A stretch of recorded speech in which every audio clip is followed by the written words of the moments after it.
I feel like people really are obsessed and delusional and like they need help. You make whole accounts to post about me, whole fake accounts. If I block, like I'll block somebody and people are like, oh, you blocked me because you're scary. No, I blocked you because you're annoying.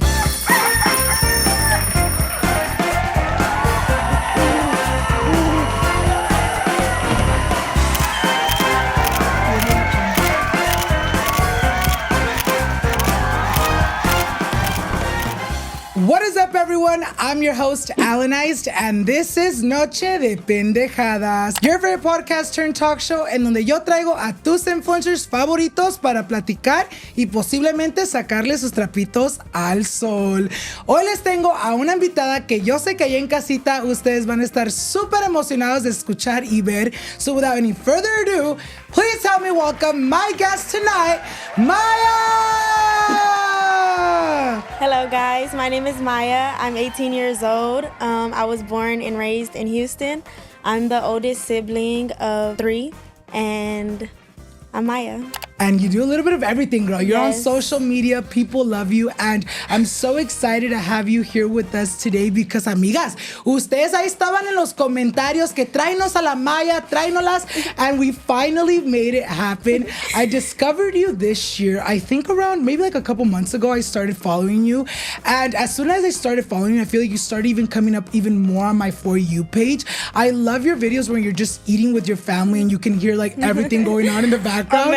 Those are but they're so addicting because I'm like, girl, what is going on? Turn the camera around. I'm very chismoso, you guys. So I really do like to like know what's going on. And I'm so excited because I know a lot of people at home have asked for this to happen. I think there was like a time where everyone was commenting like, Myah. I don't know if you saw like the getting comments. mentioned a lot. Like, yeah, they were in my mention. Who the fuck is this? Why do they want me to go on this podcast?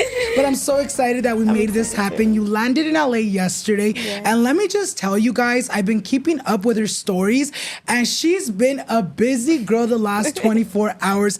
Tell us a little bit more about how was your day waking up the day that you flew in? How was it like flying, landing, going to a party, waking up today? What have you been doing these last 24 hours, Okay, Myah? The night before was one of my friends' birthday. We had went to the club. I got home like at 5 a.m. Sorry, Mom. And then my mom woke me up and said, you're gonna have to go to work for me. I had to take your brother to a baseball game. So I woke up at 8 a.m. and then I left a little bit early, like around 1. I started getting ready. I did my makeup, my hair. I put on my clothes. And then I started packing all my last minute stuff, just the little stuff, my makeup, my hair stuff. I went to my friend's house and then we both drove to the airport together. We were supposed to leave at 7:55, but we ended up leaving at like 9:30. Plane got delayed. So as soon as we landed, if you know Alabama Barker, she invited me to a party and I was like, dang, like I really want to see her. I was like, I don't know if I'm gonna make it. And then we started like putting it in our maps and it was like, oh, it's an hour away. And she was like, no, still come. So straight from the airport, we took our luggages and everything to the party. We got to the party. You guys didn't even check into the hotel? No, we had called the hotel and the hotel was like, no, it's fine. You don't have a time to check in. You just have to put a card down for a deposit when you get here, just in case anything in the room happens.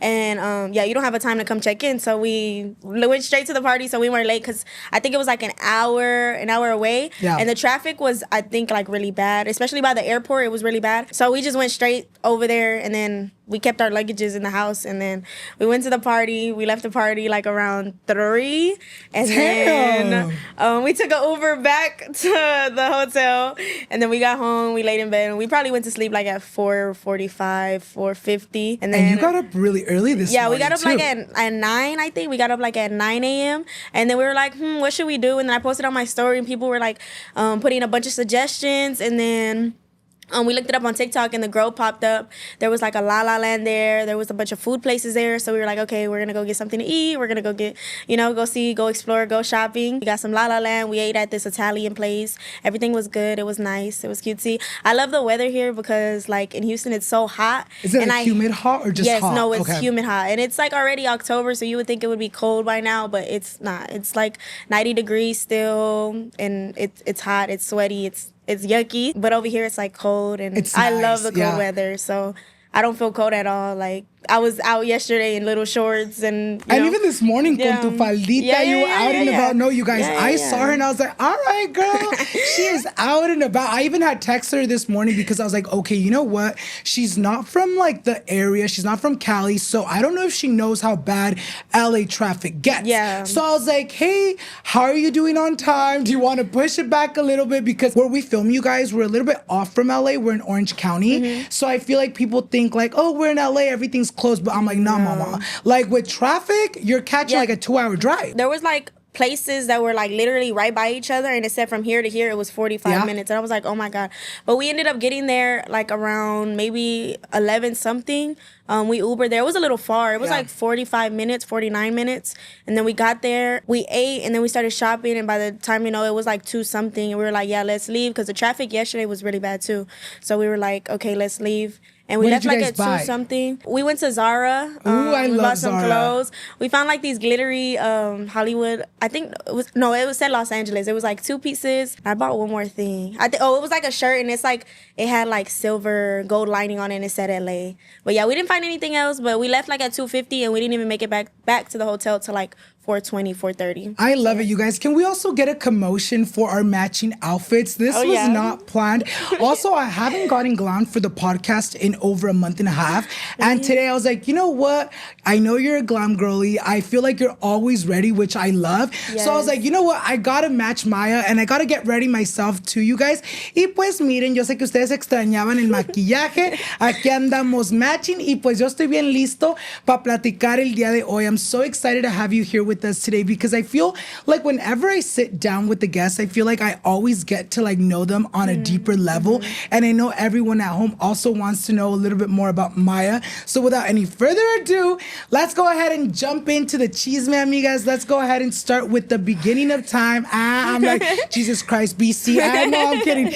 No, but I want to go back to the beginning for you. You know, what was your childhood like? ¿Cómo era tu infancia? Tell us a little bit more about what did Myah like doing as a little girl?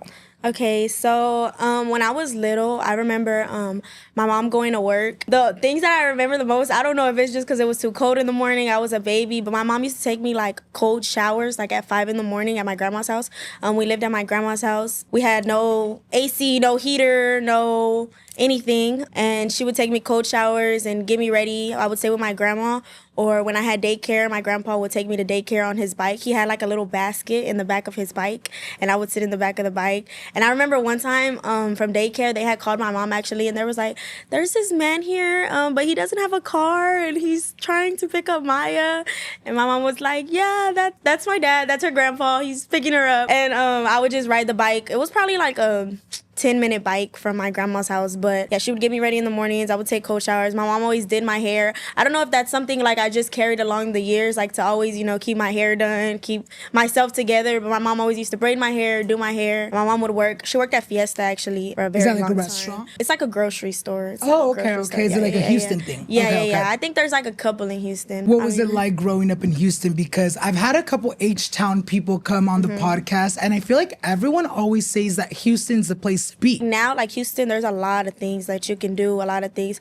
Sometimes people say like, oh, like when you live somewhere for a very long time, you kind of get bored of it. Yeah. But I don't think I've ever gotten bored of Houston. I think there's like a lot of stuff. Like I find new stuff to do every day in Houston. Like there's a lot of things, Do you want to stay in Houston like forever? Or do you have plans to like eventually move out? I always said like if I was ever to move somewhere else, I would want to move to New York or Florida. Ooh. Yeah, that's where I've always like said. I feel like New York is busy. So like fast paced. That's what I feel like. I like that though. Like we just moved houses, and where we moved, it's so much more like quiet. There's no traffic. Like at nighttime, you can hear like everything and stuff like that. It's too peaceful for you. Yeah, like I like the noise. I like to be on the move. I like not sleeping. Yeah. I like being outside. Stuff like that. Do you like walking a lot or no? Because I feel like in New York, like you have to like love walking. Actually, when we went to Vegas, I think last year in the summer, and we did a lot of walking, but I just can't stand the heat. Like I hate the heat. I hate hate the hot weather. I can't do it. Like this weather outside right now, I love it. Like this is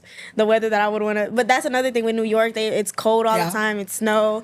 That's New York just one is thing. too cold. The times I've gone, okay, so I've been in New York a couple of times, but I feel like every single time I've gone, it's always during the holidays because I feel like arreglan bien bonito. It's always like a vibe. And there was one time it was so cold, sin exagerar, you guys, I'm not even exaggerating. It was so cold that even just walking, I ended up getting, what is it called? When you get like kind of like a cold burn, like on your nipple, I think from like how cold it was, like the shirt was literally like scraping my nipple.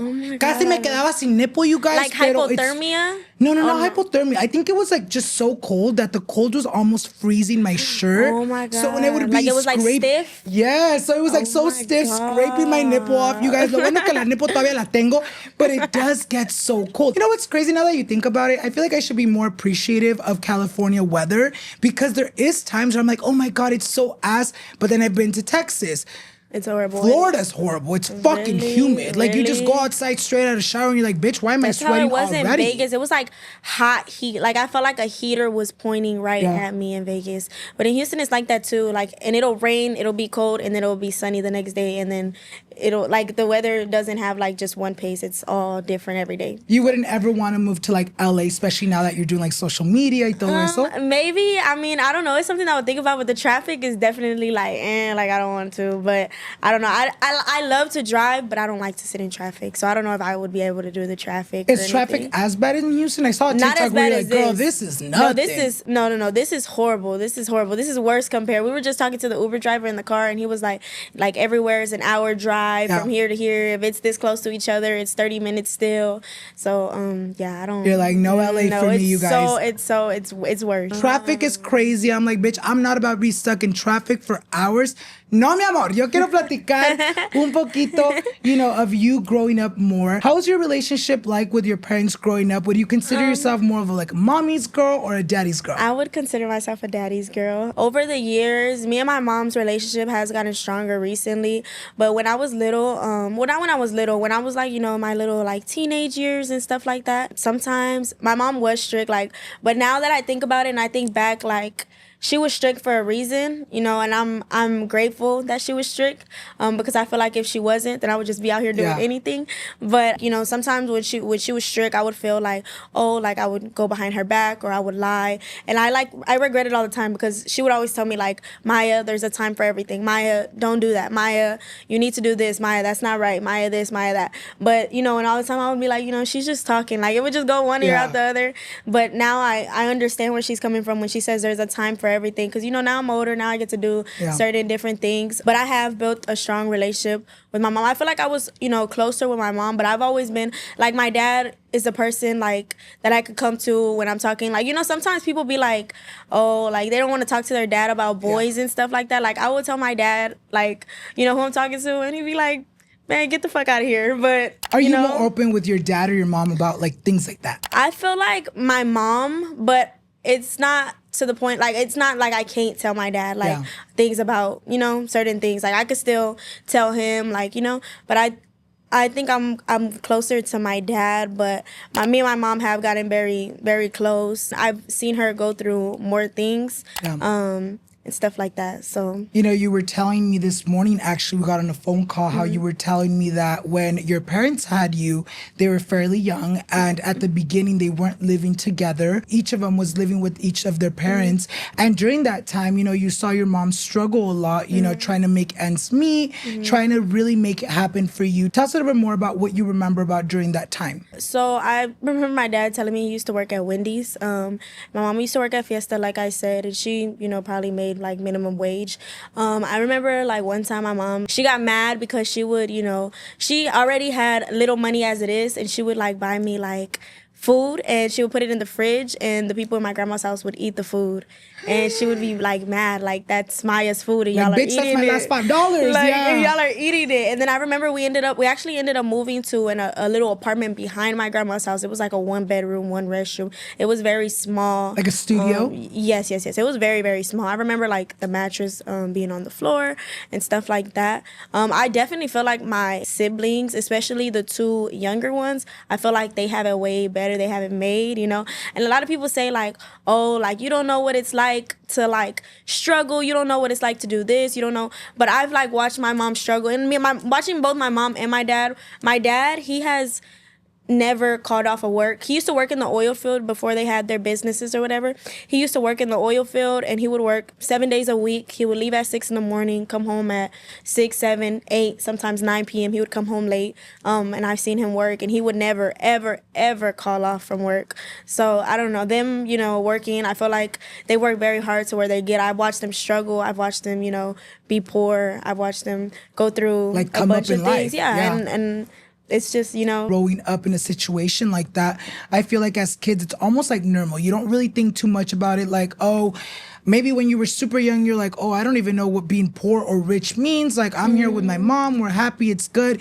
But I'm sure at one point you started like to realize like, oh shit, like we're actually struggling. Like my mom's trying to like make shit happen. And that's another thing. When my mom put me in cheer, she put me in cheer when I was little, and cheer was expensive. Competitive cheer was expensive. The uniforms, the hair, the bows, the trips, you know, it was out of town. It was here, it was there. And it was $1,000 a month and stuff like that. And my mom didn't have that kind of money. So, you know, she would work and work and work, you know, to pay that or whatever to, you know, because cheering was something that I love to do. Yeah. Like, I've been doing it since I was little. Like I said, like, I've watched her, you know, try to, you know, make ends meet. And do you remember the moment your parents started living together? What was your reaction? You're like, oh my God, I'm finally gonna have both my parents under the same roof. And what was that like for your parents? How did their life change? Like, what did they started doing that started making them kind of better themselves in life? I really can't tell you. I don't remember when they moved in together. I know it was before, I think it was before the older brother. I think he was already born. I want to say he was already born. You know, it was nice. We moved into a house all together. When we moved into that house, my dad was working in the oil field and my mom was working at a middle school, I believe. Yeah. So you've seen your parents work their asses off to be able to provide and give you what you have today. Do you feel like seeing them struggle and seeing them go through those hardships in life, do you feel like that almost motivated you now as an adult? Like, oh shit, you know what I mean? Like, I gotta work hard too if I want to have the good things in life. Yes, I definitely feel like my mom and my dad have always told me, like, we're gonna pave the way for you, but you have to put in work too. You have to help. And I feel like people don't understand that, like, being an oldest sibling is a lot. Like, you have to take up responsibility as if you were maybe like a second mom, as if you were, you know, and it's sometimes like when I was a little bit younger, I used to be like, why am I taking care of these kids? Like, they're not mine. Like, and I feel like me being an oldest sibling, I actually don't want kids. I feel like I've taken care of kids my whole life. And not that it's a bad thing. Those are my siblings. I don't feel like people be like, oh, babysitting. But to me, it's not babysitting. Like, I'm a big sister. So that's what that is. But I feel like my mom and my dad, like, I watched them, you know, I've watched them work hard. I watched them wake up early, stay up late, and you know, get to where they are now. So I feel like they deserve everything they have. And I feel like as my part as a daughter, if they're going to give me everything, you know, I want and I need, I try to do my part. When my mom's like, Myah, I need you to do this. Myah, I need you to do this. Sometimes I do get lazy, and, you know, my mom gets on me like, Myah, you need to step it up. You need to get it together. You need to do this. You need to do that. But I don't blame her because she puts in work everywhere. Yeah. So both of them put in work everywhere. My mom and my dad both them put in work everywhere. And I feel like I owe it to them, you know? Like, I do my job. I should do my job as a daughter. That way, you know, they can continue to provide for me and my siblings. My mom and my dad have always told me that they're going to, you know, pave the way for me. And as long as I do what I'm supposed to do, I take care of my business, I hustle, I help them, I go to work with them, I do whatever they need me to do, you know, they're going to continue to provide for me as long as I want. My mom told me I could live in her house forever. My dad told me he'll provide for me for the rest of my life as long as I'm,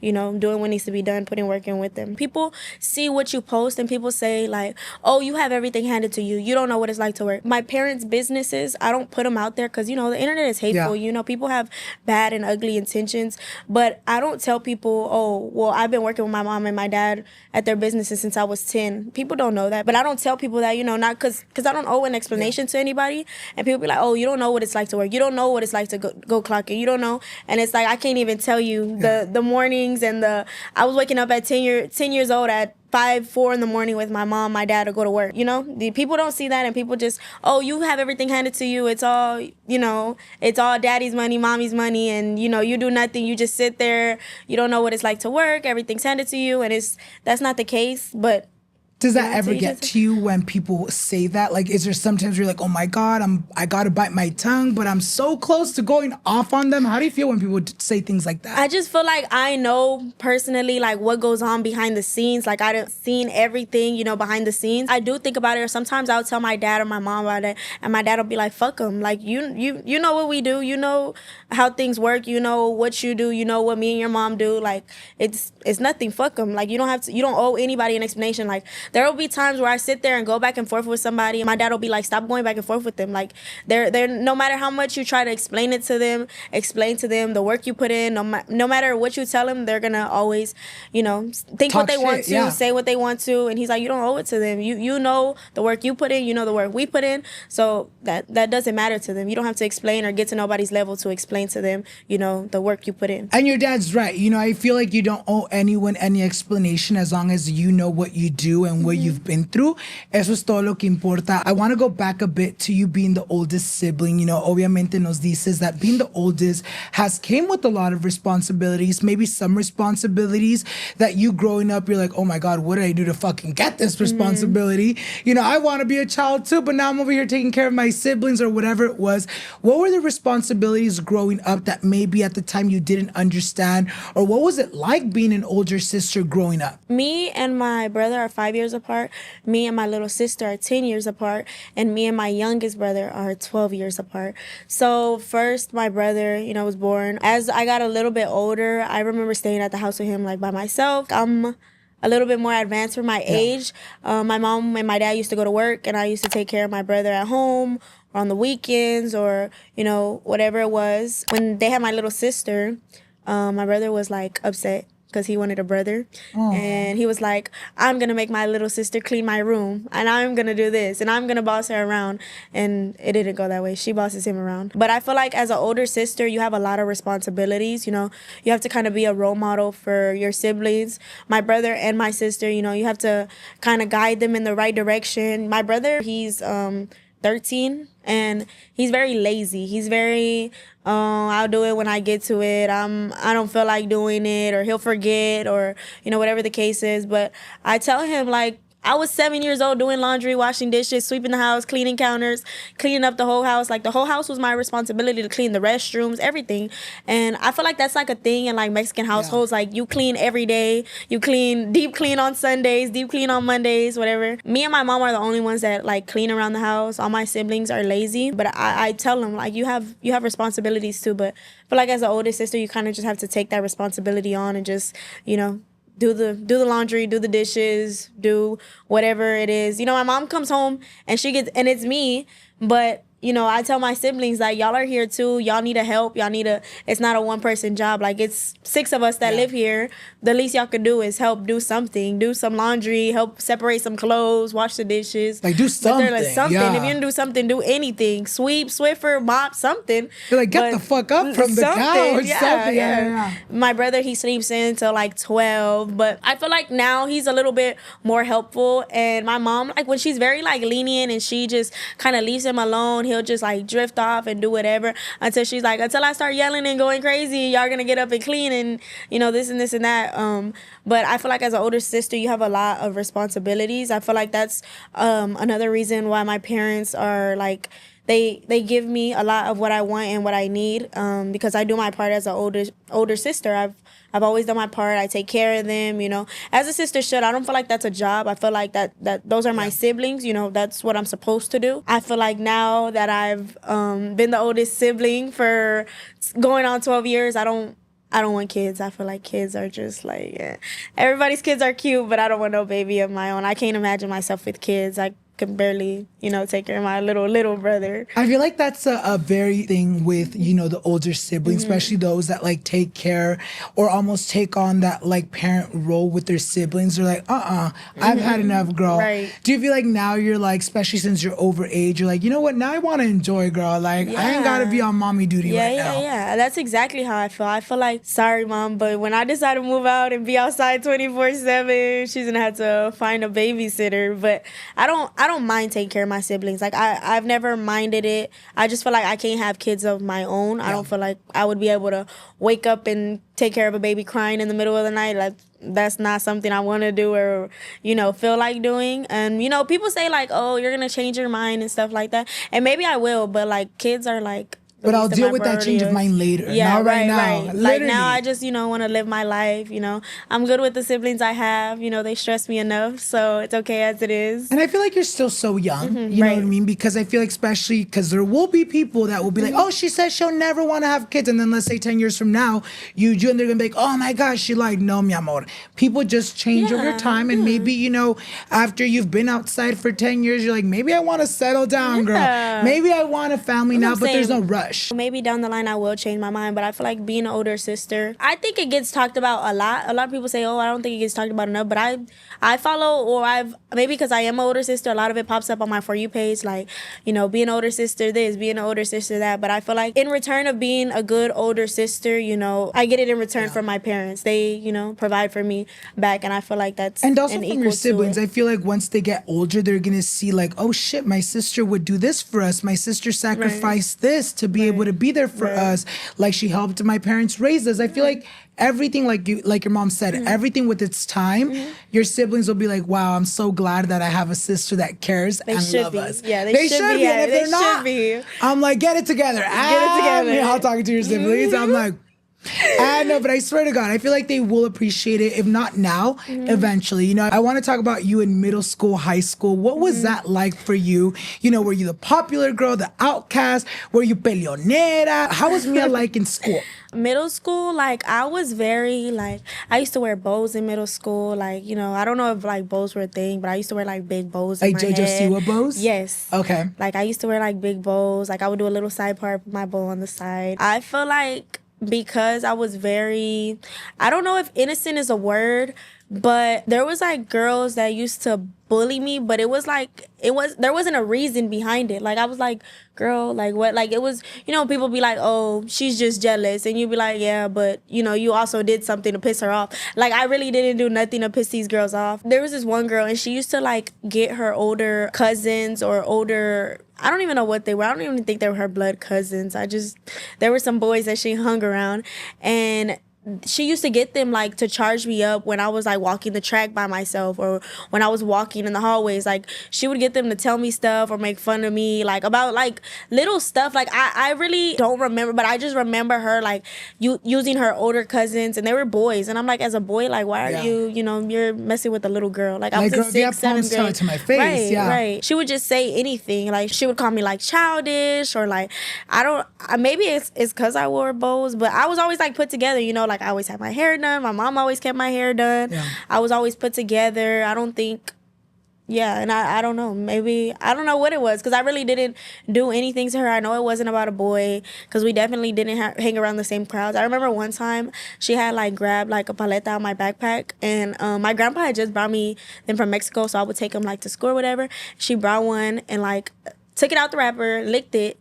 And, me and my mom used to be like, oh, like, just ignore it. But she licked it, and she, like, threw it at me. And I was like, but my mom always used to be like, oh, like, ignore it. Like, you have to ignore it. Just walk away. Like, like, just be the bigger person. But after a while, my mom realized, like, no, you're going to have to, like, fight. But I don't think we, like, realized that till I got in high school. Yeah. Like, you can't let people walk over you. You can't let people do that. And it's crazy. Like, now, I don't hold grudges. Or I think, like, people were still young. So I don't really hold grudges against, certain people.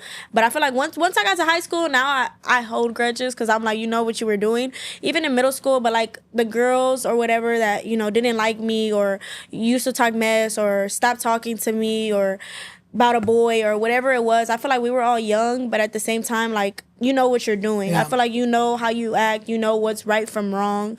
And it was no reason. Like, I was like, maybe, you know, to me, like, when people act a certain way, I don't judge them because I feel like maybe they have stuff going on at home. Like, you don't know. Maybe they don't get attention at home. Maybe, you know, something's wrong outside of school, and this is where they have to, you know, make themselves feel bigger, make themselves feel, you know, more or whatever it is. But I used to think of it that way. I was like, damn, well, maybe she just got something going on at home and she's taking it out on me.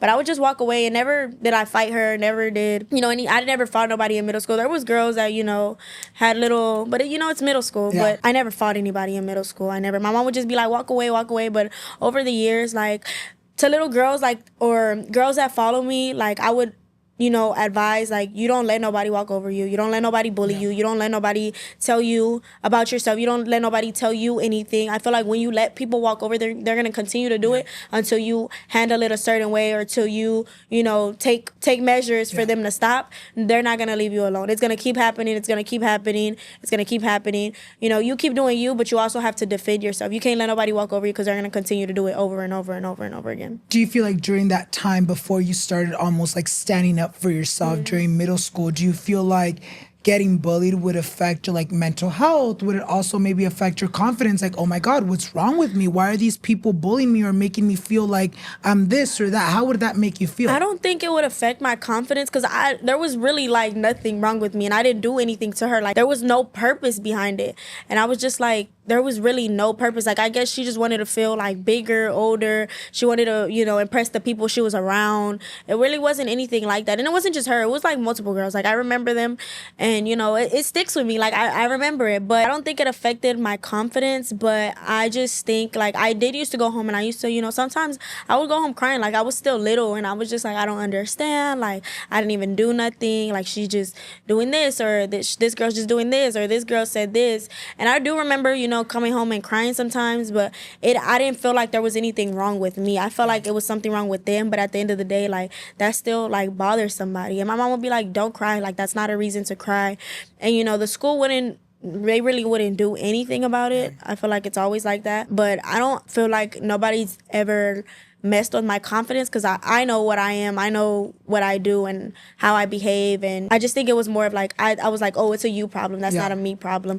And I would just walk away like my mom would say. But I would advise, you know, little girls, like, you don't walk away. You have to stand up for yourself. And I feel like that is very important. Like you said earlier, I feel like the more you let people almost step on you, you're going to become a fucking floor mat, girl. Yeah. Like, they're gonna fucking be like, oh, well, this one's I'm like, I have dusty feet, let me dust myself off. And it's up to you. And I feel like sometimes it can be scary because, you know, obviously we're children and you're like, oh my God, this bully, like, what if he beats me up? But I feel like even just by standing up, it's gonna give them like a, oh shit, like, this is a person not to fuck with. Do you remember like the first time maybe that you stood up to like a bully? So my freshman year of high school, I had a lot of senior friends. I joined sports when I got to high school, and all my friends were seniors. Most of them were seniors. I would go out with them. And, you know, those were my friends. And when there would be, like, there was a girl that I used to not like. And, I mean, of course, it was over a boy. And we never fought, but she would, you know, that's kind of when my TikTok, like, I had, like, small videos here and there that would blow up. And, you know, I was with this boy or whatever. And then I guess she was messing with the boy. And I found out. And, you know, it wasn't more so to her, but it was, like, she knew. Yeah. And, you know, it was just, like, little, like, you know, little high school drama, like, here and there. And one time, I remember her like bumping into me like in lunch, and actually she was friends with a girl that I'm like super close with now, but like we used to not like each other. I remember like she bumped into me, and then she had said like something under her breath, and I was like what did you say? She tried to like flip it on me, and then I was like, oh, okay, like, you know, like don't. And I feel like because I would like let things slide, or I never told anything or confronted her, because I'm not a confrontational person. Like, I'm not gonna sit there and confront you. If you don't tell me nothing, I'm not gonna bother you. If you leave me alone, I'm gonna leave you alone. But I remember, you know, she bumped into me, and then I said something to her, and she said something to me, and she tried to flip it on me, and then I was like, oh, okay, and walked away. And then she started, you know, once she started getting all loud and everything when I was walking away, and I was like, all right, girl. Like, girl, you had me in your face, and you didn't do right shit. Yeah. And it was like, girl, bye. Like, you ain't gonna do nothing. Keep walking. And then after that, I feel like she she like left it alone. Like once I was like, okay, you know, even if I'm not really like on that type of timing or I don't want to fight you, but you know, I told you and now I made it clear to you, like I know what you did and you know, I'm not gonna sit there and let you do whatever you do.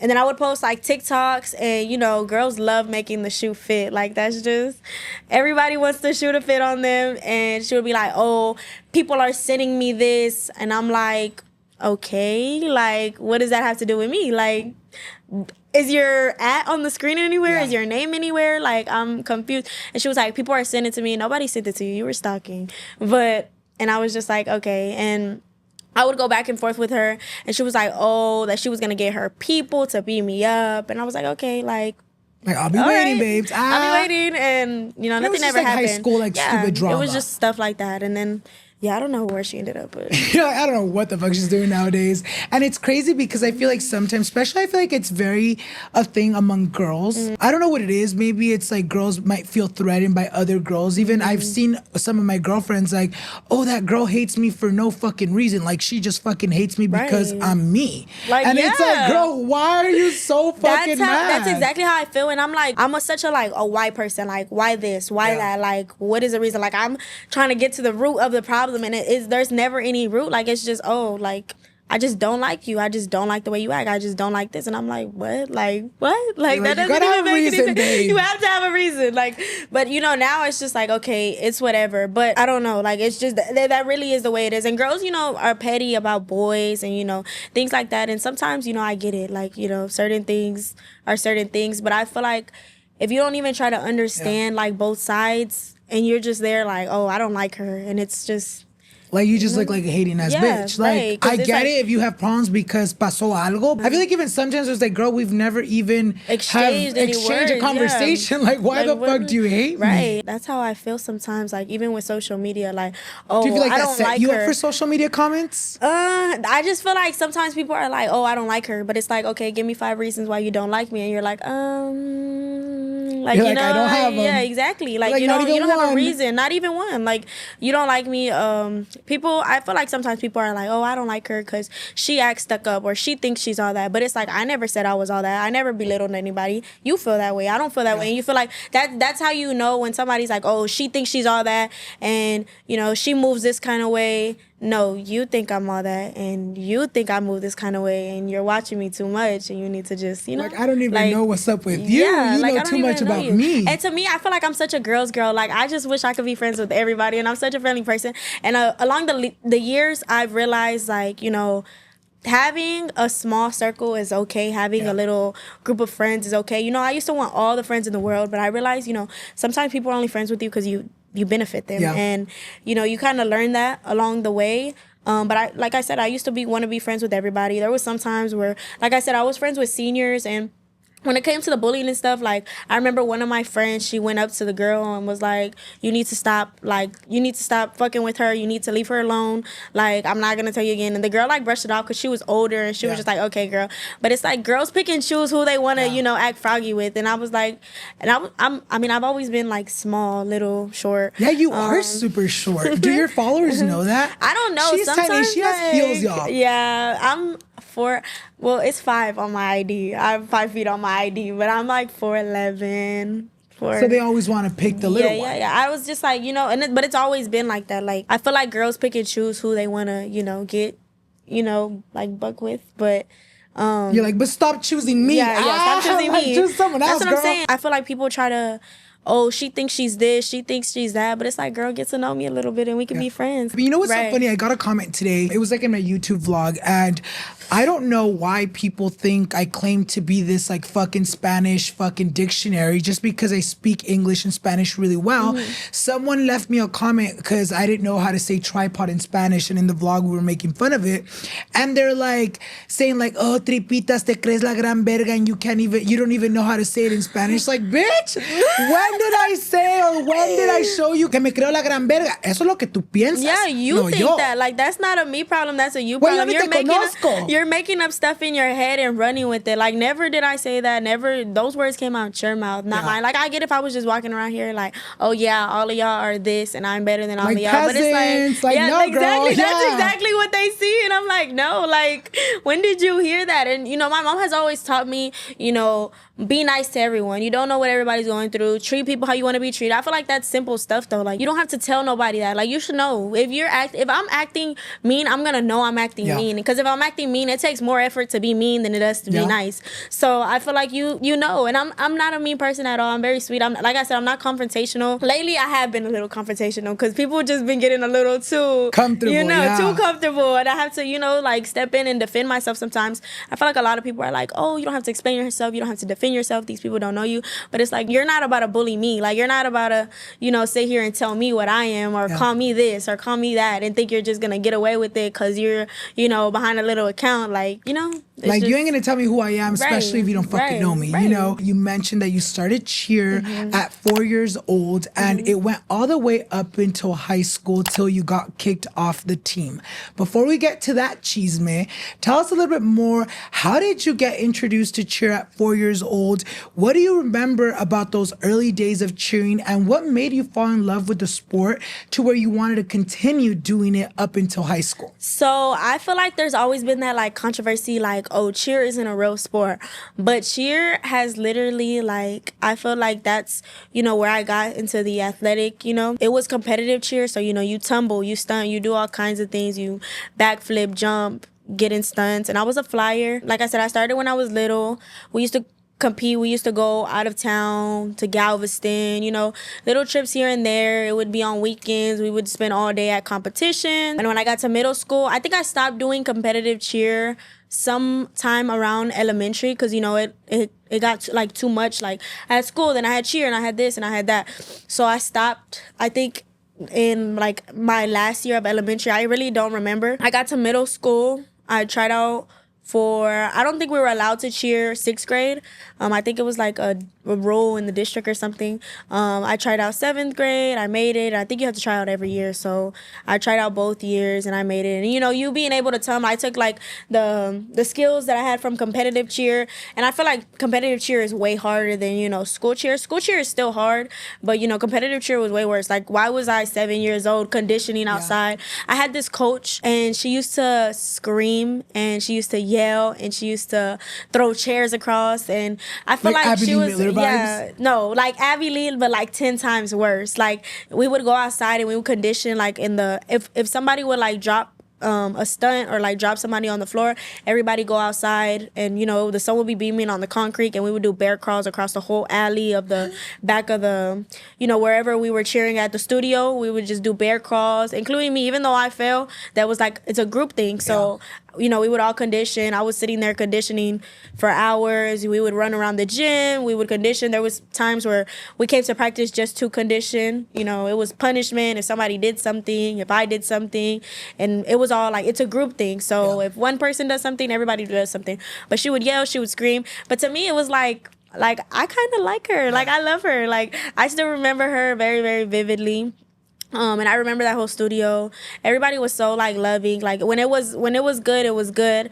And, you know, when she yelled and screamed, that was just the type of person she is. I don't feel like it like really affected anybody, but she would yell, scream, throw chairs across the room and just things like that. I think like to be the best at what you do, you kind of have to train and also be kind of hard on yourself. I feel like when coaches are like nice and sweet, like, your team's not gonna get anywhere. Yeah, like, you that's know? why y'all keep losing. Yeah, that's exactly why. Like, you're never that's like gonna my brother. win. Like, one of my brother's baseball team, I be telling him like, y'all be losing because that coach be letting y'all do whatever. Yeah. But, you know, that's not my business. That's not my business. You keep losing, bro.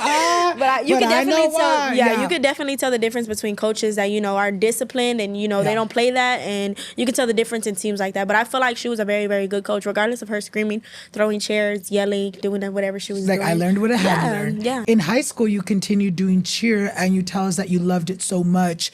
You know, before getting kicked off the team, do you remember when you know, that love started becoming almost like, oh, like I don't even want to go because, you know, this is going on in cheer, or there's dramas with girls or whatever it was? Was there any, like, you know, before getting kicked off, was there a point where you started seeing a shift? So ninth grade year, if we tried out for the cheer team, we had like freshman, JV, and varsity. And I think for ninth graders, you have to be a freshman or you have to be on JV. And for me, like, I didn't want that. Like, I was like, no. So my ninth grade year, I didn't cheer. I just played soccer and basketball. You know, I try to be involved still in some kind of sport. Like, I was like, I'm going to do something. Like, you know, if I'm not doing...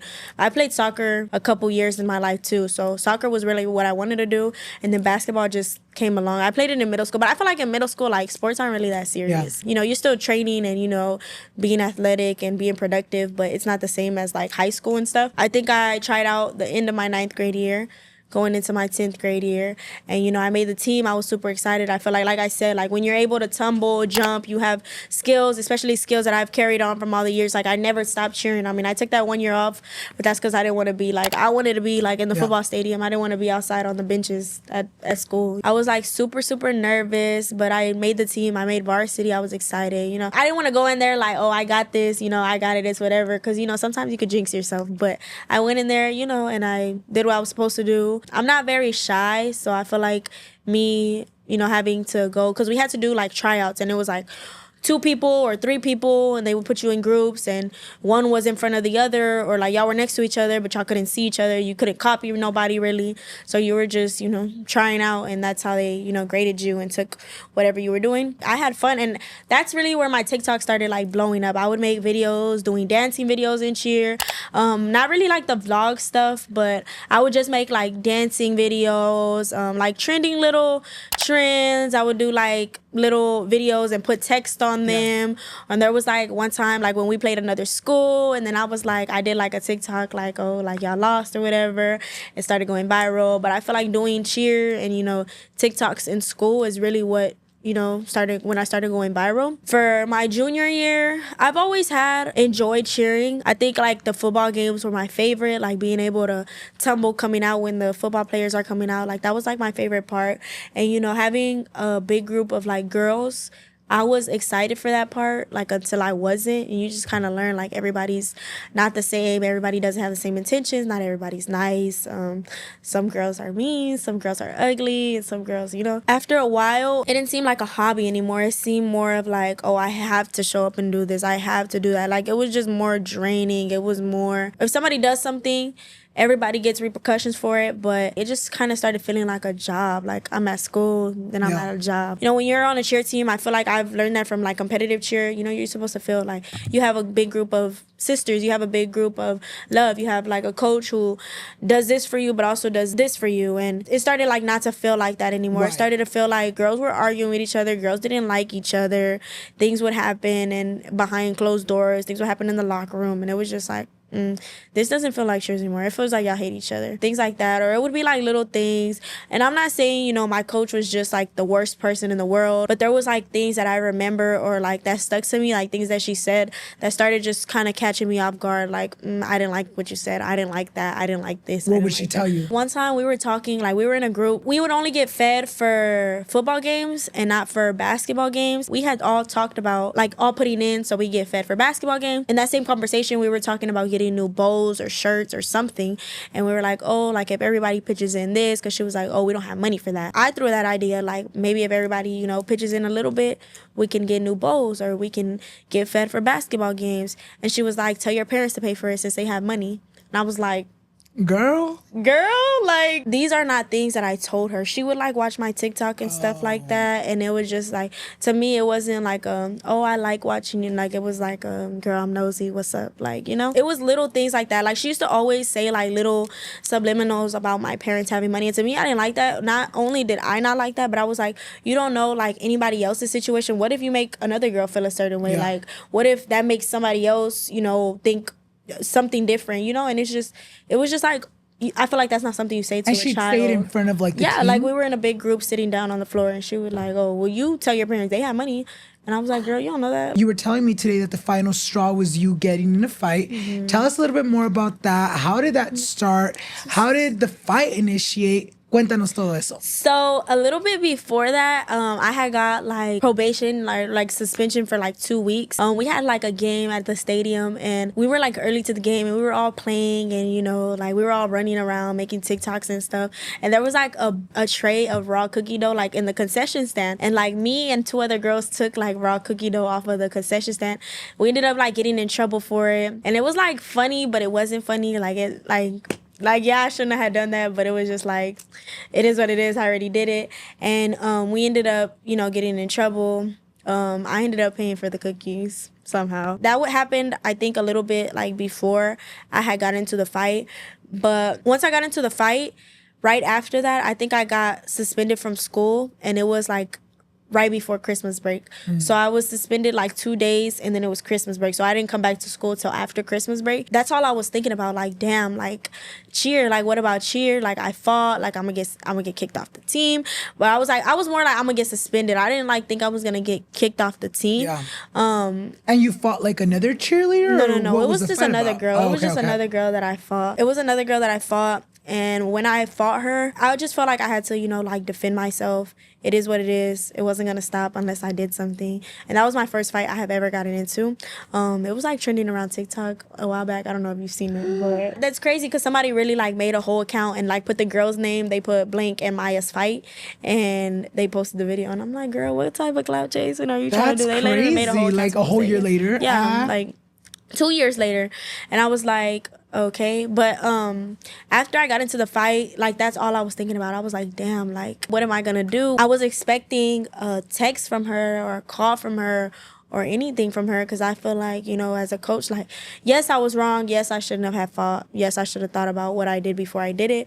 But I feel like as a coach, like, I was expecting her to reach out. And, you know, I wasn't too sure. I was like, oh, well, should I reach out? Another thing was, like, she had, like, favorites. Like, it was discipline she would do here and not there. She would discipline you for this, but she wouldn't discipline somebody else for this.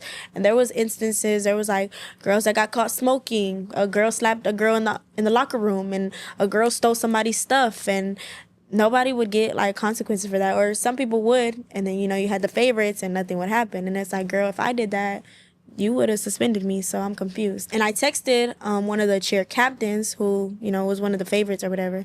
I texted her and I was like, hey, like, do you think I'm gonna be kicked off the team? Like, did she tell you anything? And she was like, no, I don't think so. But she said something she's going to give out letters to everybody, something. She kind of cut it short, and I was just like, whatever that means, like, okay. And then I got back to school. When you're an athlete, like, you have athletics for a certain period. I got to athletics. We did whatever we supposed to do. I don't even know if we practiced that day, but we were in the gym or whatever, and she still hadn't said a word to me. She hadn't spoken to me. Mind you, it's been 2 weeks. Yeah. And I haven't heard anything, almost 3 weeks almost.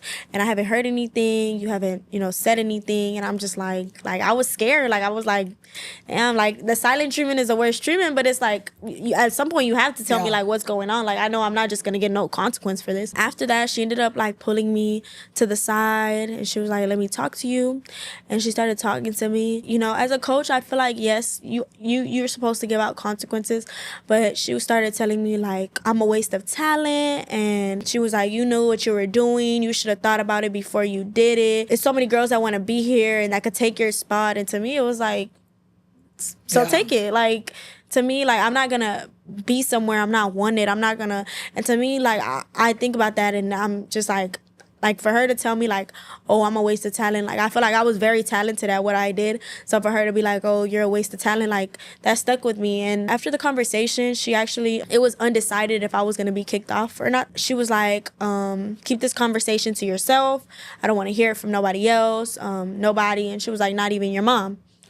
No. You're like, that's the first person I'm gonna talk, girl. Girl, I'm gonna go home and tell her right now. What you mean? As soon as I get in the car. Yeah. So I didn't even make it to the car. I called my mom. I was crying. I was like, I don't know what this means, but she told me this and that, and like everything she said, like, it had stuck with me. Like, I just kept like thinking, like, damn, I'm a waste of talent, like that, like. And then she had already been like, weird prior. Yeah, like, I feel like no other girls like had gotten, you know, certain treatment like that. So I was like, like, no, like that's not fair. But I was just like, it is what it is. I ended up telling my mom. My mom was so mad. She ended up like writing an email, and she was like, basically like telling her like, you need to like just say what's gonna happen. If she's gonna get kicked off, like just say that. Like there's no reason for you to drag it on. There's no reason for you to be saying these things. And she never responded to the email. She sent out her own email to my mom, and she sent out like, I think I got delivered a letter in class or something, basically saying like I was kicked off the team. And I was like I was crying, like, and I feel like that moment in my life was such like I never felt like depressed or anything, but it was just like I was going through a lot at that especially because moment. you had been cheering since fourth like, grade, since 4 years old. Right. Yeah, it's okay. That point in my life, I was just like, so like, I felt like, damn, like, what am I gonna do now? Like, it wasn't anything like. And a while back, I remember her saying about when I had first joined the cheer team, she had talked about like a girl like mentioning, and she would throw like subs. I guess it was a girl that used to be on the cheer team, and she like was posting on TikTok like about how the cheer team was toxic and this and that. But it really was like, it didn't feel like a girl's thing anymore. It felt like, oh, you're forced to come here, you're forced to do that, you're forced to do this. But after she told me like, oh, like I was dismissed from the team, I was like that's not fair, like, and that's not something I want. Like, I still want to be on the team, but obviously I'm not gonna be somewhere I'm not wanted. My mom was like, no, and she requested a meeting with the principal, she requested a meeting with the athletic director, she emailed the district. Like, she was very, very upset, and as much as I was upset, she was upset too. She ended up getting a meeting with the principal, and she kind of talked about things like, these type of things happen behind closed doors. Girls fight in the locker rooms, girls do this, girls smoking, girls are doing this, girls are doing that. And I just felt like singled out. Like, yes, I'm not playing like victim to like, oh, I did nothing, I was an angel, and I got kicked off for no reason. But it was also like, if you're going to discipline somebody, fine, but do it across the board with everybody. Everybody should be the same, everybody should get treated the same. And it wasn't like that. It was just like, no, you did that, bye. She did end up getting a meeting with the principal, but after that, she never heard from them again. Nobody ever reached back out to her. My school's communication was bad when the whole fighting stuff happened, when girls would bully me, or when my mom needed to get in touch with teachers or grades or anything. Like, there was no communication. They sucked. They never followed up with anything. I ended up talking to my counselor. My counselor, I would say, was the only adult that was like working there that actually like helped me talk about things. She was giving me people's numbers of upper districts, like who to talk to and who to tell this to and who to tell that to, things like that. And she was very, very, very helpful with all the stuff and information she would give me and my mom. She would call, she would update my mom, she would update me. My mom ended up contacting the athletic director of my school. He ended up pulling me to the side to talk to me because my mom brought up, other girls. She was like, I'm going to take it to the district since y'all don't want to do anything about it. Yeah. Let's take it somewhere where it's going to get handled. She wrote a long email basically saying like, I'm going to do this, I'm going to do that, I'm going to do this, you have this. And she attached pictures, emails, proof, like, and all kinds of stuff. Girl, the receipts, And he pulled me to the side one day and was basically telling me like, I'm going to have to kiss my coach's ass, write a big apology letter. I'm going to say like, I was wrong, I shouldn't have did that, I won't do anything like that anymore. Just basically writing this letter out to her. If I was to write a letter, like, that wouldn't even be me. Like, I wouldn't be... That wouldn't be sincere. Like, I would have apologized if things would have went about a different way. But after you tell somebody like, oh, you're a waste of talent, you don't deserve to be here. There's girls that are wishing they were in your spot and they can take it. There's girls that want your spot and they can take it. And those kind of things stick with me. Like, I've never had a coach, like, I've had coaches say some crazy things, like, but never anything like, so to devalue.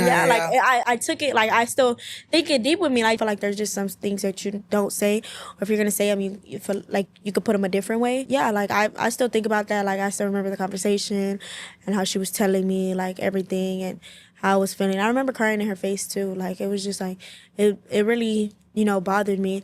And I feel like maybe if I didn't go home and tell my mom, maybe I wouldn't have been kicked off the team. Maybe it was, like, my mom's message to her that, like, pushed her off the edge and was like, no, you're gone. Like, and I was going to lower myself to do that. And then it wasn't even a guarantee that I was still going to be on the team. It was just going to be like, I'm here, but it's not a guarantee. And I know even if I was to get back on the team, it wouldn't be like the same vibes. It would be even more animosity. It would be more weird. We've already exchanged words. We have already, did this and did that. And my mom, like, never got a response. And, she was like, if you really want to be on the team, like, I'm just going to keep pushing it.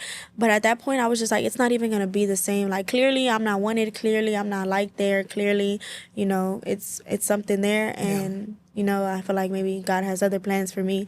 And they're not this. So maybe it was like a blessing in disguise. But I feel like that point in my life was such a bad part of my life. Like, it was taking a toll on my mental. It was just like, it was really bad for me. Like, I feel like I wasn't myself. I wasn't happy. I was going through a lot. I was trying to, you know, handle my emotions, and just, you know, I still had to, like, show up and be a person. I still had to go to school. I still had to do this. I still had to do that. And yeah. You know, you were telling me this morning that your senior year you moved, you know, high schools.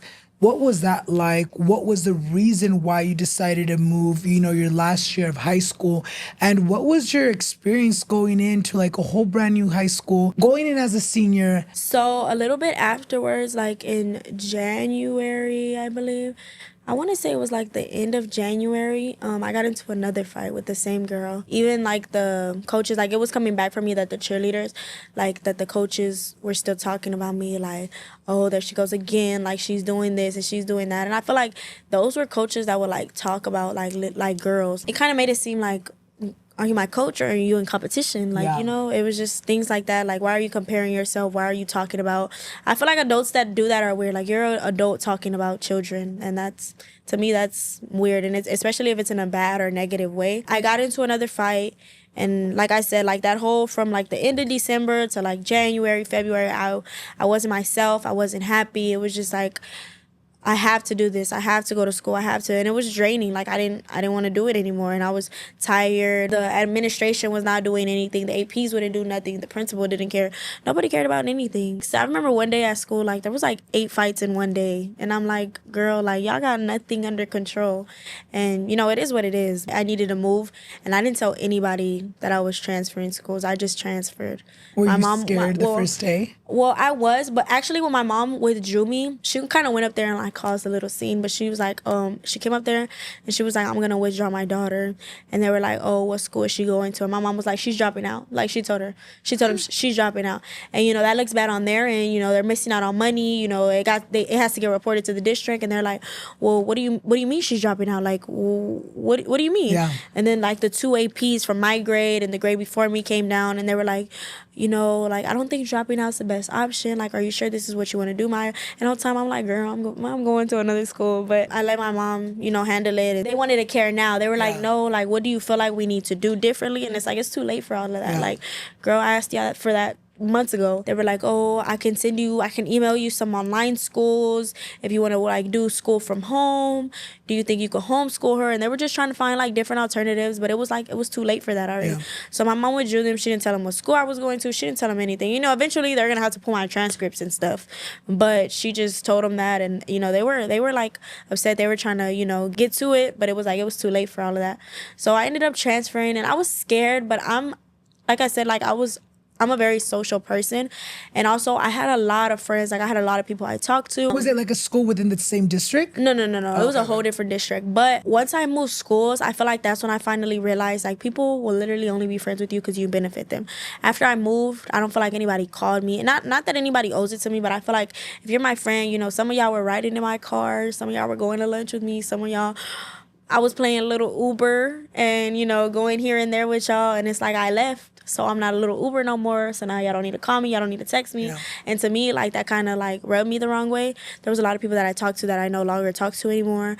And I just kind of started like cutting everybody off. I feel like I'm not one to hear. When I transferred, people texted me like, oh, you moved and this and that. But after a while, nobody like really cared. Like, or the people I thought were my friends didn't really check up on. I wasn't benefiting them anymore. They didn't need me. They didn't need to talk to me. And I get, you know, friends have this. I always tell like my friends, like, I don't want you to ever feel like I'm, you know, pushing you away or I'm not talking to you. I feel like everybody has their own life, but we were still in school. And it was like when I was in school with y'all were texting me, calling me, talking to me every day. And now, like, I'm not there. Like, now I'm not beneficial to y'all, so y'all don't need me no no more. So when I moved schools, it was kind of like, I'm scared, like, but like I said, I was a very social person. I was on TikTok already. I feel like I still hadn't reached 100K followers, but I was, I was somewhere. I remember being stuck at like 70K for like a very long time. But once I transferred, I was like, I think I'm gonna make new friends. Like, I feel like I'm gonna be okay. I ended up making a couple of friends. I went to a party and made some more friends. I'm a very social person, so I was talking to everybody. I was getting to know people, and it really wasn't hard for me. And then, when the next school year came in, I made even more friends and more people that I talked to. And these people, like, now that we've graduated high school, they still, interact with my stuff. They still post, like, they still, show me love. And I feel like I appreciate those friends, because I feel like friends feel like, or some people feel like, well, she has that following, she doesn't need my attention. Yeah. But to me, I look out, like, for my friends. Like, that's the like I'm looking for. That's the comment I'm looking for. That's who I want to, I want to share, my life with, my experiences with, and things like that. So after I moved, I feel like I would honestly say, like, I have written plenty of essays about, like, that being one of the biggest changes in my life and one of the best decisions I have ever made. And to me, it was scary. Like, I spent 3 years at a whole high school just to transfer my 4th year. Like, what if I don't have any friends? What if I can't do this? What if I don't do that?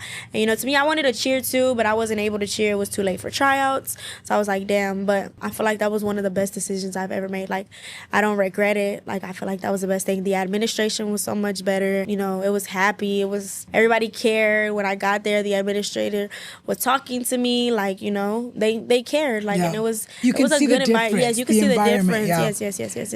And it was like they were strict, but it wasn't like a bad strict. Like they care about their students. Yeah. And you could just see like the big difference, the big change. They, would send my mom emails. They would communicate. They would text her and things like that. And that's, as a mom, like, I feel like that's something that you want for your children. Like, you want to be updated. You want to, and she never got that over there. But over here, she was updated. She was doing this. And I was started to get more involved. I got more friends. I would go to football games. My senior year was like, it was a good year. I met my boyfriend, like, things like that. And, it was just, it was good. Talking about social media, nos cuentas that during that time is when you started doing social media. Do you remember like the first moment that you realized, like, oh shit, I'm kind of popping off, and if I really put myself into this 100%, I can actually make this a full-time job? After I moved, I just seen like my TikTok just like my dancing videos. Like, I had more friends to make TikToks with. I started doing my little get ready with me's and things like that. And, I just started seeing like my following grow more. I seen, people interact, and to me, I like that. Like I said, like, I feel like having a lot of friends was a good thing, but I feel like having like social media friends is like, you have a bunch of little friends. Like, I think of like all the people that follow me, like, we're all best friends. And they like, ride for you. Yeah. And you see, that's what I love. But like, that's why I like to, interact with them and talk to them back. That's why when people are like, oh, like, she's stuck up, she thinks she's all that, and it's like, girl, if I was that type of person, I doubt all these people would be, you know, the way they are for me, or they wouldn't have my back the way they have it if I didn't care, or if I wasn't nice, or things like that. Like, people don't like ugly people. After I started doing my little get ready, people were like, oh, I want to see more of this, I want to see more of that, I want to see more of this, I want to see more of that. But I think what really like built my platform was like my dancing videos, and then also like I would do little training videos and with like money or with my car and stuff like that. And people would be like, oh, like, that's where the whole daddy's money thing came along. And people were like, oh, you don't work for nothing, you're this, you're that, you're this, you're that. But that's when my following really started taking off, when I got to my senior year, and I started posting dancing videos, things like that, football games, get ready with me to go here, get ready with me to go there. And I feel like that's where it all started. Yeah, I feel like the TikTok comments can sometimes be super brutal. You're super young still. Has there ever been a moment where you've gotten like maybe some backlash, or maybe a lot of comments over a certain thing where it's made you feel bad about yourself? Yeah, last year, like in November, December, I used to weigh like 150. And a lot of people would be like, oh, like, they would call me like fat and stuff, and I would just be like, And like, I didn't really see it until like my mom would kind of tell me sometimes, but I feel like my mom was telling me because she knew like like, you know? Yeah. And she would just be like Myah, you're gaining weight. But I didn't see it because I feel like you kind of don't see you it in don't yourself. notice Yeah, it, you don't yeah. really notice it.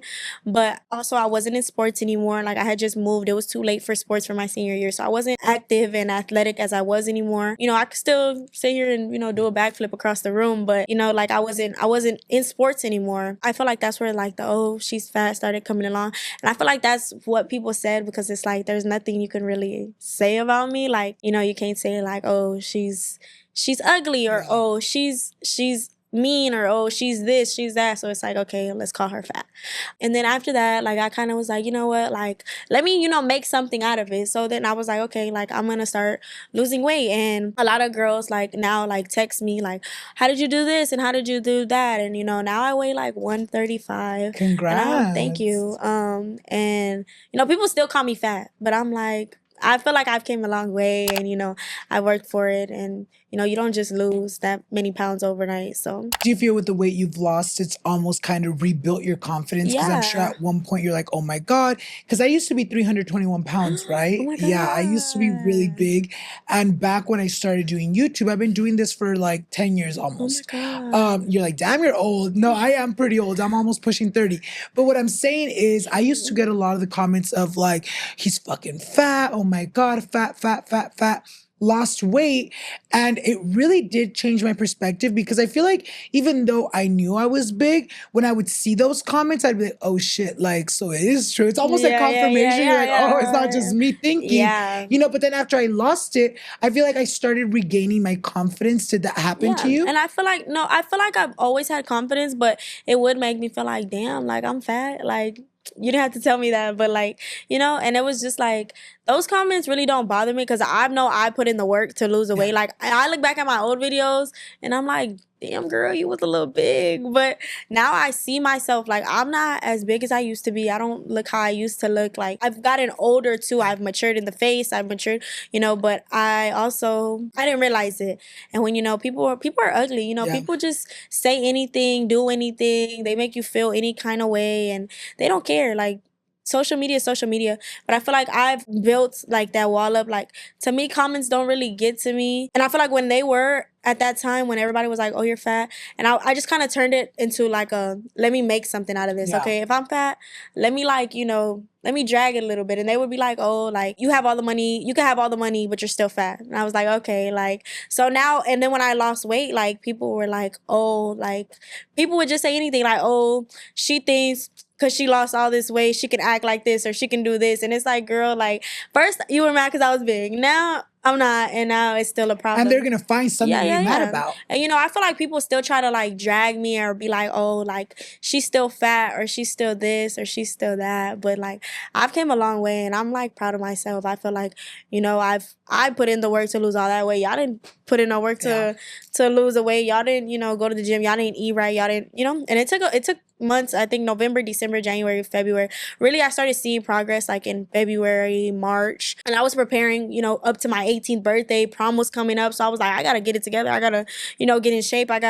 And I did exactly that, and I lost all that weight, and I was, you know, and I was like, yeah, and it was still a problem though. It was just, and it's always going to be a problem, you know, obviously being on social media. And, you know, you've mentioned that every single time someone kind of says something about you, you kind of like to address it, or you kind of like to shut down the rumor. I feel like I do address like a lot of things, and people are like, oh, like, you don't need to address yourself. You don't need to prove anything to anybody. Or sometimes I'll just reply to comments to like put you on the spot. And now, like, you felt like being ugly, so now I put you on the spot and now you have to turn your comments off. You know, some things like that. Because sometimes I'm like, you're not about to bully me. Like, you're not about to tell me, oh, there was this like one incident where this girl like was like, oh, like, she's fat, she's built like this. And, you know, I put her on blast and now her comments are not regular no more, but that's not my problem. Like, you know, I didn't provoke you. I didn't say anything for you. You just found my video and commented that. Like, what in your right mind? And then they get mad when you comment back. Or like, I'll be on live and people will be like, oh,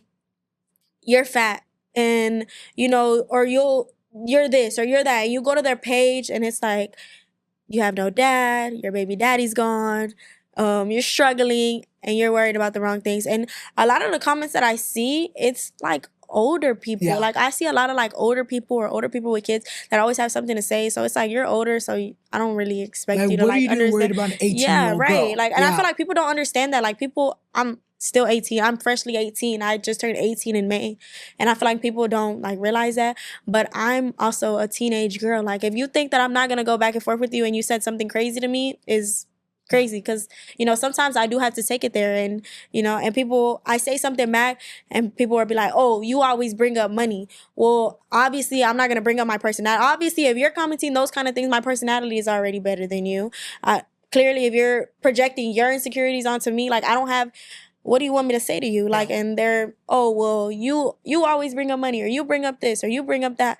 And it's just like, or after I address them or after I say something to them, they'll be like, oh, she's stuck up. Oh, she thinks she's better. She thinks she's this. And it's like, people expect you to receive like backlash or receive ugly comments and just shut up. Like that's not the way things work. Take like it. like that's not how life works. And you know, to me it's like, I've never, you know, had anybody like say anything to me in real life. So it's like, y'all act real froggy in them comments, but y'all would never in real life. Y'all would never. And to me, it's just like, okay. And you know, I would look crazy arguing with somebody on a fake account. Like you made a whole fake account. And I've always like expressed this, but I feel like people really are obsessed and delusional, and like they need help. You make whole accounts to post about me, whole fake accounts. If I block, like I'll block somebody and people are like, oh, you blocked me because you're scary. No, I blocked you because I'm not gonna let you bother me in my comments, in my phone. I see your comment and you want me to just leave it there. And you know, a lot of people like ugly comments, and I'm like, oh, so y'all all agree with, I wish I could see who likes the comments so I could block all of y'all. But people will be like, oh, she blocked me because she's scary. No, I blocked you because you're annoying. Like you continue to comment. I've had like girls that I blocked and they come off a backup account, and then I blocked them on there. They come off another account, and then I block them on there, and then they'll go to my Instagram and be like, oh, you blocked me, you're a scary ass bitch, this and that. And I'm like, damn, I'm a bitch. Like you don't even know me. Like, you know, things like that. But I just feel like people don't know you. So if people don't like you and people don't care to hear your side or what you have to say, or they don't like that you respond back and say something back, and all of a sudden you're the evil person, or you're the ugly person, or you said this and you think you're better than everybody, you always bring up money and this and that. But it's like people don't have a reason to not like me. I've never did anything to nobody. I don't talk about nobody, you know. And sometimes I do story times and they get taken all the way out of, and it gets messy, and it's like, y'all want me to do story times, but when I do them, you know, y'all, I get backlash. Like y'all are like, oh, she's always doing this or she's always doing that. But to me, like, I don't see nobody get that type of like backlash. When I see people doing story times, I see people in the comments like agreeing and stuff like that. Laughing. And it's like, I have that too, but I also have like a big group of girls that are like, oh, we know who's the mad one, or you did this wrong, or you did that. And I'm like, damn, like I can't even share no stories with y'all. Y'all take everything so like, and every time I do like a trend or a video like with money or anything like that, people just like, oh, you're not humble. Oh, you flex your money and you're not this and you're not that. But to me, I understand the word humble, but you're not going to tell me because I'm doing a trend that everybody else is doing. I go to everybody else's video. Y'all not telling them anything. But it's like, oh, because it's me doing it, y'all don't like it. So it's like, you know, but I just follow trends.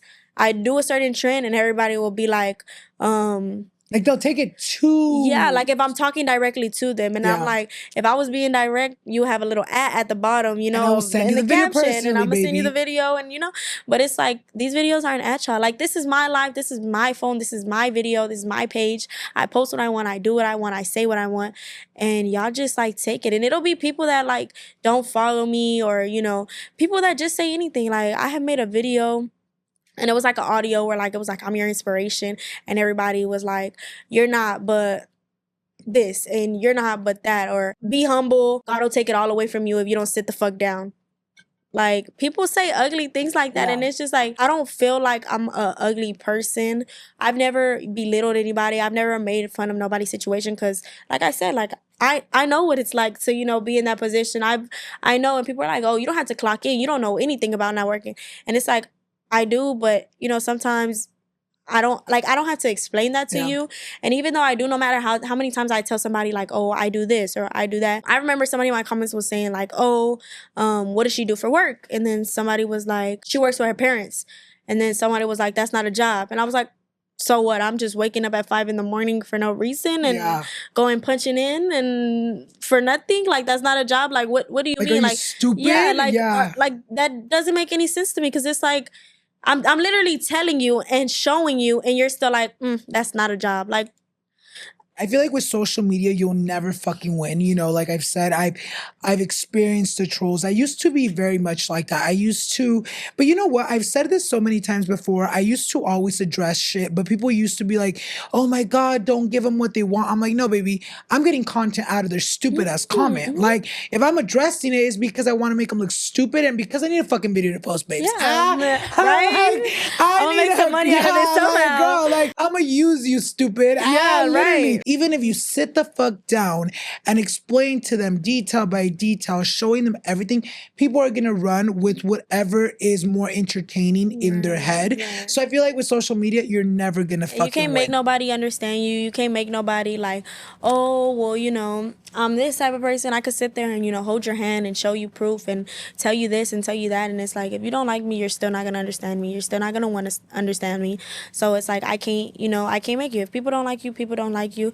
But to me, like, what just like blows my mind is people like hate my guts. People say ugly things. People have messaged my mom ugly things. People have texted their business accounts before saying ugly things, like things like that. And to me, like, it's crazy. Like, people are crazy. Like, people are crazy. And I'm just like, wow. Like, people are have lost their mind. And like, I didn't do anything for nobody to, you're like, que Dios los bendiga. I didn't do anything to y'all. Like, are y'all okay? Like, I never said anything. And people are like, people just don't like her because she thinks she's all that. Like, no, you think that. Like, I don't know how else to put it, like, in words, but to me, it's sick. Like, sometimes my mom, she recently, I don't know if you've ever like seen her videos pop up, but she recently, the cooking ones? Yeah, yes, like the cooking ones, the packing lunches and uh-huh. stuff.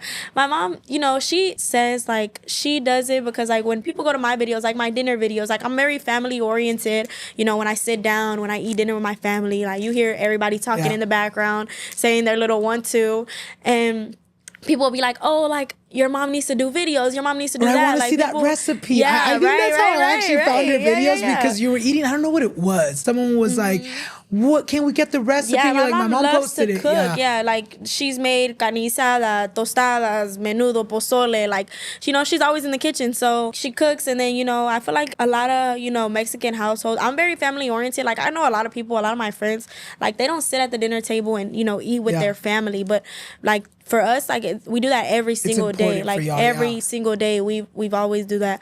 We've always done that. We've always, sat down and eaten together as a family, Now, like, when I go outside a little bit more, I don't get to attend the family dinners, but that's something we do. You try now. I try. As you get older, it becomes more difficult. You mentioned that you really do have like hardcore haters, but you also do have a lot of girls and just people that love you. What do you want to say to those that show you love, support you, and are always writing hard for you in the comments? Because I see them, girl. I appreciate everybody. I love everybody.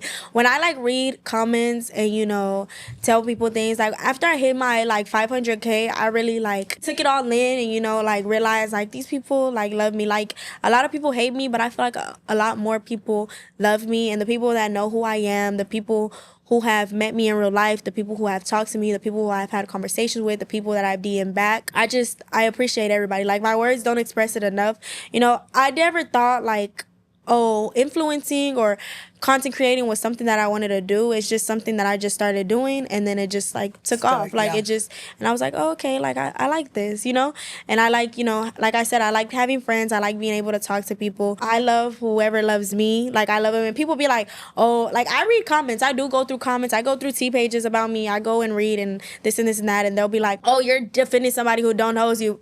Reply, I do know her now. Well, like, it's like I see you. Like, I see you. I like comments. I be in the mess and the drama too, and when people say like, oh, you're writing so hard for somebody that doesn't care about you or don't know you, but it's like, I do care about you, and I do love y'all. I do care for y'all. I appreciate y'all, because I wouldn't be right here where I'm sitting at without everybody who loves and supports me. Yeah, I couldn't thank them enough. I love it, you guys. En verdad que sí, because like we've mentioned, and I also do want to say that I don't want you guys, especially like for the viewers that might not be familiar with your content, like Because sometimes, también la gente es bien pendeja. Dicen, oh, ¿por qué se enfocan en esto? Because you do get a lot of hate. You know what I mean? Like, we're highlighting it because it is something that you deal with on the daily, but you're also so loved. And shout out to everyone, who has commented to bring her on the podcast, because I really have enjoyed this conversation. To finish off, where do you see yourself in the next 5 years? Where does Myah see herself 18, 19, 20, 21, 22, 23, at 25? I see myself traveling, taking trips. I see myself way far from what I am now. I feel like I've came a very, very long way, but I still have a very long way to go. There's a lot of things that go on behind the scenes and things in works that, like I said, like there's a lot of negativity, and, now I've kind of learned, like, you shouldn't put things out there, because people have bad intentions, people have bad juju, and you have to sometimes keep things private, and then when it happens, it happens. I do see myself content creating long term. It's something I do enjoy. I do enjoy just pulling my phone out and recording and sharing my life with other people. Like I said, like I'm a very oversharing person. Sometimes I overshare a little too much, but it's something that I enjoy doing. I am in school right now. I want to be a lawyer. So aside from all of that, that's still something that I want to do. How's school for that going? Well, I actually just started. Okay. My classes start next week, actually. But I'm excited. Nervous, excited, scared? I'm a little bit of both. Like a little bit of everything. I'm so excited to have had this conversation with you. If, we'll run this episode back up in another 5 years to see what you've done then. And I know every single one of these goals that you have for yourself, you will accomplish, and I'm so excited to see how far you make it. If you guys have not followed her on her social medias, make sure you guys do. I will leave them on the screen as well as down below. Y también no se les olvide seguirme a mí para que no se pierdan un future episode. And with that being said, thank you so much for coming. Thank you for having me. And thank you guys so much for watching. And we'll see you guys in the next one. Bye guys. Yay! You did so good.